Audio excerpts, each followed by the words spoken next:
Hi friends, ఈరోజు మనం water melon juice తయారు చేసుకుందాం. రెగ్యులర్గా చేసే విధంగా కాకుండా పుదీనా అల్లం వేసుకొని వాటర్ మెలన్ జ్యూస్ తయారు చేసుకుంటే చాలా బాగుంటుంది. దీనికి కావలసినవి పుదీనా, కట్ చేసుకున్న అల్లం, పటిక బెల్లం, పుచ్చకాయ ముక్కలు.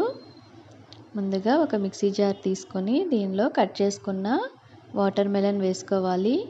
నేను ఇక్కడ పటిక బెల్లం వాడుతున్నాను. మీరు పటిక బెల్లం బదులు షుగర్ కానీ హనీ కానీ వేసుకోవచ్చు. ఇప్పుడు దీనిలో కొంచెం పుదీనా, అలాగే కొంచెం అల్లం ముక్కలు,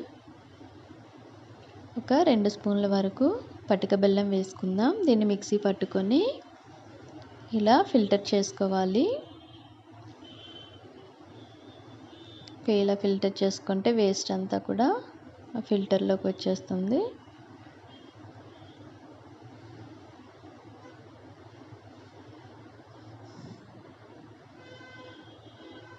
మీరు కావాలంటే దీనిలో ఐస్ క్యూబ్స్ కూడా వేసుకోవచ్చు. లేకుంటే వాటర్ మెలన్ని ఫ్రిడ్జ్లో పెట్టేస్తే బాగా చల్లగా అవుతుంది కదా, అప్పుడు కట్ చేసుకొని ఆ ముక్కలు వేసుకుంటే ఐస్ క్యూబ్స్ వేసుకునే అవసరం లేకుండా చల్లగా ఉంటుంది. ఇప్పుడు దీన్ని ఒక గ్లాస్లో పోసుకుందాం.